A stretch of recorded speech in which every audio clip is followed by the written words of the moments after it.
ഗുണദീപിക അന്ന് വീട്ടിലെത്തി വൃദ്ധനോട് കാര്യങ്ങളെല്ലാം പറഞ്ഞു. വൃദ്ധൻ കുറച്ചൊരു നാട്യം കാണിച്ചുകൊണ്ട് പറഞ്ഞു, ഗുണദീപികെ, നീ എന്തൊക്കെ പുകിലുമായാണ് വന്നിരിക്കുന്നത്? സ്വന്തം കാര്യങ്ങൾ തന്നെ നിർവഹിക്കുവാൻ പാടുപെടുന്ന ഞാൻ എങ്ങനെ നാഗപുരത്ത് പോയി മത്സരങ്ങൾ ജയിച്ച് രാജകുമാരിയെ വേളി കഴിച്ചു കൊണ്ടുവരും? പറഞ്ഞു തീർന്നതും വൃദ്ധൻ ചുമയ്ക്കുവാൻ തുടങ്ങിക്കൊണ്ട് തൻ്റെ ദൈന്യതയെ ഗുണദീപികയ്ക്ക് മുന്നിൽ കാണിച്ചു. ഗുണദീപിക ശാഠ്യം പിടിച്ചുകൊണ്ട് പറഞ്ഞു, ആ അഹങ്കാര ദീപിക എന്നെ വെല്ലുവിളിച്ചത് കൊണ്ടല്ലേ ഞാനിതിന് സമ്മതിച്ചത്. അങ്ങ് അവിടം വരെ വെറുതെ പോയി വന്നാലും മതി. അവളുടെ ഭർത്താവും തോറ്റോടി വന്നിരിക്കുകയല്ലേ. അങ്ങ് പോയി പരാജയപ്പെട്ടു വന്നാലും യാതൊരു കുഴപ്പവുമില്ല. പോയില്ലെങ്കിൽ അതെനിക്ക് കുറച്ചിലാണ്. മാത്രമല്ല, തോൽവി പേടിച്ച് വീട്ടിലിരിക്കുകയാണെന്ന് പറഞ്ഞ് പരത്തും അവൾ. എല്ലാവരുടെയും മുന്നിൽ എന്നെ കളിയാക്കും. വൃദ്ധവേഷത്തിലുള്ള വിക്രമാദിത്യൻ പറഞ്ഞു, ശരി, നിന്റെ അഭിമാനമോർത്ത് ഞാൻ പോകാം. ഗുണദീപികയെ അയാൾ സമാധാനിപ്പിച്ചു. അടുത്ത ദിവസം അതിരാവിലെ ഒരു ഭാണ്ഡക്കെട്ടുമായി വൃദ്ധൻ നാഗപുരത്തേക്ക് പുറപ്പെട്ടു. വഴിമധ്യേ ഒരിടത്തെത്തിയപ്പോൾ വിക്രമാദിത്യൻ തൻ്റെ വൃദ്ധവേഷം അഴിച്ചുവെച്ചു. അദ്ദേഹത്തിൻ്റെ സാധാരണ വേഷത്തിൽ നാഗപുരത്തെത്തി. 1-2 ദിവസം അവിടെ പലയിടങ്ങളിലും ചുറ്റി നടന്നു കണ്ട് നാഗപുരത്തെക്കുറിച്ച് മനസ്സിലാക്കാൻ ശ്രമിച്ചു. അങ്ങനെ അദ്ദേഹം ഒരു ചന്തയിലെത്തിയപ്പോൾ അതാ ഭട്ടി അവിടെ നിൽക്കുന്നു. അവർ പരസ്പരം കണ്ടു. ഭട്ടി അവിടെ അടുത്തൊരു വൃദ്ധയുടെ വീട്ടിലാണ് താമസം. അവർ രണ്ടുപേരും കൂടി വൃദ്ധയുടെ വീട്ടിലെത്തി. വൃദ്ധ ചോദിച്ചു, ആരാണ് ഇയാൾ? നിങ്ങൾ രണ്ടുപേരും ഒരുപോലെ ഇരിക്കുന്നല്ലോ. കാണാൻ ഇത്തിരി നല്ല കുടുംബത്തിലേതാണെന്ന് തോന്നുന്നു. അമ്മ പറഞ്ഞത് ശരിയാണ്. ഇദ്ദേഹം എൻ്റെ ജ്യേഷ്ഠനാണ്. അദ്ദേഹവും എന്നെപ്പോലെ യാത്രയിലാണ്. 2 നാൾ ഇവിടെ ഉണ്ടാകും. അത് കഴിഞ്ഞാൽ യാത്ര തുടരും. അമ്മയ്ക്ക് ബുദ്ധിമുട്ടാകില്ലല്ലോ അല്ലേ?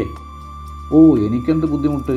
നീ വന്ന ശേഷം തന്നെ എൻ്റെ പാതി ബുദ്ധിമുട്ടുകൾ കുറഞ്ഞല്ലോ. നിൻ്റെ ജ്യേഷ്ഠൻ നമ്മുടെ കൂടെയുള്ളത് എനിക്ക് സന്തോഷമേ ഉള്ളൂ, ആ വൃദ്ധ പറഞ്ഞു. അന്നു രാത്രി അത്താഴം കഴിഞ്ഞ ശേഷം രണ്ടുപേരും ഒരുമിച്ചിരുന്ന് സംസാരിക്കാൻ ആരംഭിച്ചു. വിക്രമാദിത്യൻ തൻ്റെ അതുവരെയുണ്ടായിരുന്ന അനുഭവങ്ങളെല്ലാം വിസ്തരിച്ച് ഭട്ടിയെ പറഞ്ഞു കേൾപ്പിച്ചു. നാഗപുരത്തെ പേശാമടന്തയെ വേളി കഴിക്കുക എന്നതാണ് ലക്ഷ്യമെന്ന് പറഞ്ഞു. അതിന് 1000 പണം വേണം. അവർ തങ്ങളുടെ പണക്കിഴികളിലുള്ള പണത്തിൽ നിന്നും 1000 പണം എണ്ണി മാറ്റിവെക്കാൻ ആരംഭിച്ചു. അടുക്കള ജോലിയെല്ലാം തീർത്ത് മുറിയിലേക്ക് വന്ന വൃദ്ധ രണ്ടുപേരും പണം എണ്ണി തിട്ടപ്പെടുത്തുന്നത് കണ്ടപ്പോൾ ചോദിച്ചു, ഇതെന്താ പണം എണ്ണി നോക്കുന്നത്? വല്ല വ്യാപാരവും തുടങ്ങാനുള്ള ശ്രമത്തിലാണോ? ഭട്ടി പറഞ്ഞു, അമ്മേ, ജ്യേഷ്ഠനൊരാഗ്രഹം, പേശാമടന്തയെ വിവാഹം കഴിക്കാനൊരു ശ്രമം നടത്തിയാലോ എന്ന്. അത് കേട്ട് വൃദ്ധ കോപത്തോടെ ചോദിച്ചു, നിങ്ങൾക്ക് വേറെ ജോലിയൊന്നുമില്ലേ മക്കളെ? വെറുതെ 1000 പണം വലിച്ചെറിഞ്ഞ് കളയണോ? ആ പെണ്ണിന് വിവാഹം കഴിക്കുന്നതേ ഇഷ്ടമല്ല. ആരും അതിനായി തുനിഞ്ഞിറങ്ങാതിരിക്കാനും അഥവാ ആരെങ്കിലും വരികയാണെങ്കിൽ അവർ അതിൽ വിജയിക്കാതിരിക്കാൻ എല്ലാ തരം കെണികളും ഒരുക്കി വെച്ചിട്ടുണ്ട് ആ സുന്ദരി പെണ്ണ്. കെണികളോ? ഭട്ടി അത്ഭുതത്തോടെ ചോദിച്ചു. അതെ, കെണികൾ തന്നെ. എലിയെ പിടിക്കാൻ വയ്ക്കുന്ന കെണികളുണ്ടല്ലോ, അത്തരം കെണികൾ. ആണുങ്ങളെ അപകടപ്പെടുത്താനുള്ള സൂത്രവിദ്യകൾ. അമ്മ പറയുന്നത് എന്താണെന്ന് ഒന്ന് വിസ്തരിച്ച് പറയാമോ? വിക്രമാദിത്യൻ ചോദിച്ചു. വൃദ്ധ നാഗപുരം രാജകുമാരി തന്നെ വേളി കഴിക്കാൻ വരുന്ന പുരുഷന്മാരെ സൂത്രത്തിൽ വീഴ്ത്തുന്നതിന് ഒരുക്കിവെച്ച ചതികളെക്കുറിച്ച് വിസ്തരിച്ച് പറയാൻ ആരംഭിച്ചു.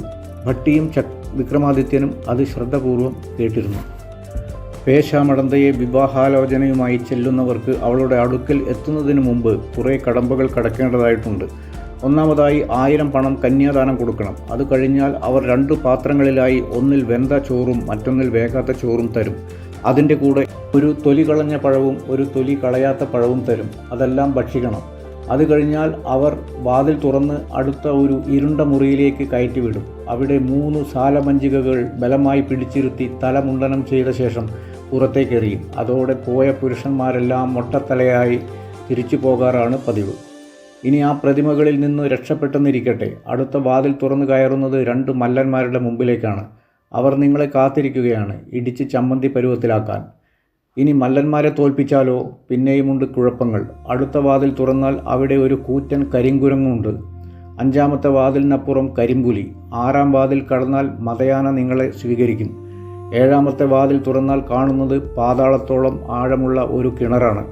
അതിനപ്പുറം 8-ാം വാതിൽ തുറന്നു കയറിയാൽ ഒരു കൈത്തോടുണ്ട്. അത് ഇറങ്ങി കയറിയാൽ ഒരു തത്തക്കൂടുണ്ട്. അതിൽ ഒരു തുടം ജലവും ഒരു ഓലച്ചുരുളും ഉണ്ടായിരിക്കും. പാതി ജലത്തിൽ കാൽ കഴുകി പാതി ജലം അതിൽ തന്നെ വെക്കണം. അത് കഴിഞ്ഞ് 9-ാം വാതിൽ കടന്നാൽ വഴുക്കലുള്ള സ്ഫടികത്തറയുള്ള മുറിയാണത്. കാലു വഴുതാതെ മുറിച്ചു കടന്നാൽ 10-ാം വാതിലിനരികിലെത്താം. കാലു തെന്നി വീണാൽ യമലോകത്തും.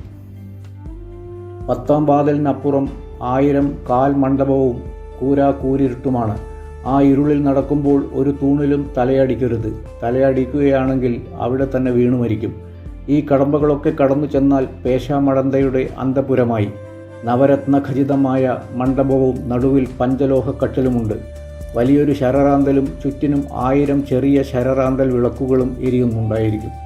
കട്ടിലിൽ കിടക്കുന്നതിന് മുമ്പേ തലയും ചുവടും ഒരുപോലിരിക്കുന്ന അതിൻ്റെ യഥാർത്ഥ തലയിടവും കാലിടവും തിരിച്ചറിയണം. മാറിക്കിടന്നാൽ സാലപഞ്ചികകൾ വന്ന് തലമുണ്ടനം ചെയ്ത് പുള്ളികുത്തി തെരുവിലേക്ക് വലിച്ചിടും. ശരിയായിട്ടാണ് കിടക്കുന്നതെങ്കിൽ സാലപഞ്ചികകൾ മേലാസകലം കളഭം പൂശിത്തരും, വെറ്റിലപ്പാക്ക് ചവയ്ക്കാൻ തരും, ചാമരം വീശിത്തരും. വൃദ്ധ പറഞ്ഞു. പേശാമടന്തയെ കാണാൻ ഇത്രയും തടസ്സങ്ങളോ? വിക്രമാദിത്യൻ ചോദിച്ചു. വൃദ്ധ പറഞ്ഞു, ഇത്രയൊക്കെ ആയാലും അവൾ ദർശനം തരില്ല. പുരുഷന്മാരുടെ മുമ്പിൽ വായ് തുറക്കാത്ത പേശാമടന്തയെ കൊണ്ട് 3 പ്രാവശ്യം സംസാരിപ്പിക്കണം. ഇതൊക്കെയാണ് അവൾ ചെയ്തു വച്ചിരിക്കുന്ന പന്തയം. വൃദ്ധ പറഞ്ഞു നിർത്തി. വിക്രമാദിത്യനും ഭട്ടിയും ആലോചിച്ചുകൊണ്ടേയിരുന്നു ഈ തടസ്സങ്ങളെ തരണം ചെയ്യാനുള്ള മാർഗങ്ങളെക്കുറിച്ച്.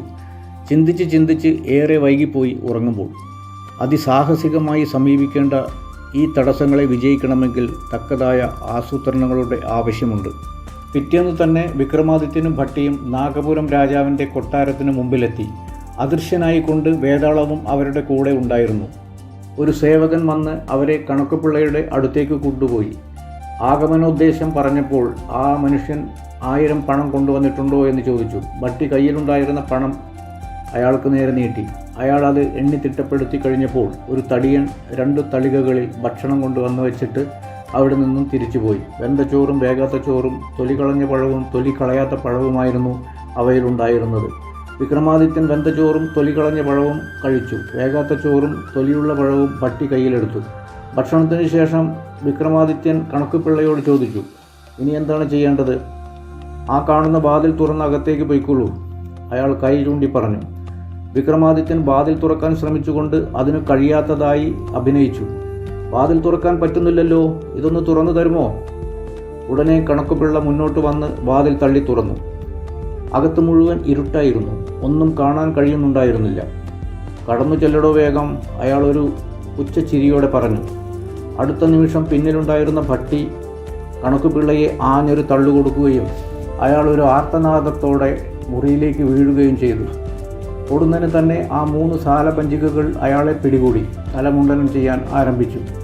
കണക്കുപിള്ളയുടെ നിലവിളിയും സാലപഞ്ചികകളുടെ ബഹളത്തിനുമിടയിൽ വിക്രമാദിത്യനും ഭട്ടിയും അടുത്ത വാതിലിനരികിലെത്തിയിരുന്നു. കണക്കുപിള്ളയുടെ കരച്ചിൽ കേട്ട് ആ തടിയൻ ഓടി വന്നു. അപ്പോഴേക്കും കണക്കുപിള്ളയുടെ തല വെടിപ്പായി മുണ്ടനം ചെയ്തു കഴിഞ്ഞിരുന്നു. അടുത്ത വാതിലിനരികിൽ നിൽക്കുന്ന വിക്രമാദിത്യനു നേരെ അയാൾ കോപാകുലനായി കുതിച്ചു. തൽക്ഷണം വിക്രമാദിത്യൻ ഒന്നും പിൻവാങ്ങുകയും ഭട്ടി ആ വാതിൽ തുറക്കുകയും ഒരുമിച്ച് ചെയ്തു.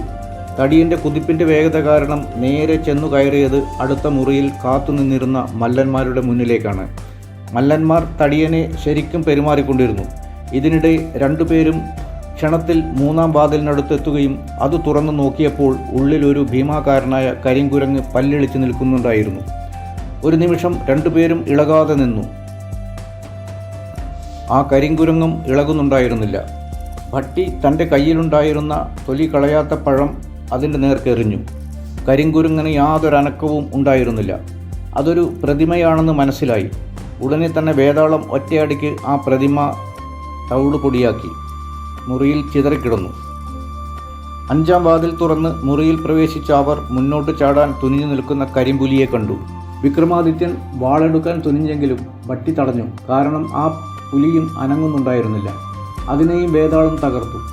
6-ാമത്തെ വാതിൽ തുറന്ന് അകത്തേക്ക് നോക്കിയപ്പോൾ അവർ മതയാനയെ കണ്ടു. അവർ ഒരു നിമിഷം അതിനെ നോക്കി നിന്നു. അതും നിശ്ചലമായിരുന്നു. വേതാളം അതിനെയും അടിച്ചു തകർത്തു. 7-ാമത്തെ വാതിൽ തുറന്ന് മുന്നോട്ട് കാൽ വെച്ച വിക്രമാദിത്യനെ ഭട്ടി തടഞ്ഞു. അതിനപ്പുറം കിണറായിരുന്നു.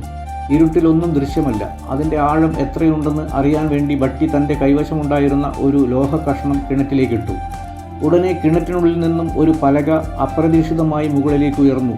വീണതൊരു വിദ്യ പോലെ അവർക്കത് ഉപകാരപ്രദമായി തീർന്നു. കിണറ്റിൽ ഘടിപ്പിച്ച ഒരു യന്ത്രത്തിലായിരുന്നു ലോഹ കഷ്ണം പതിച്ചത്. അതോടെ യന്ത്രത്തിൻ്റെ പൽചക്രങ്ങൾ കറങ്ങുകയും ഒരു പാലം പോലെ പലക മുകളിലേക്ക് ഉയർന്നു വരികയും ചെയ്തു.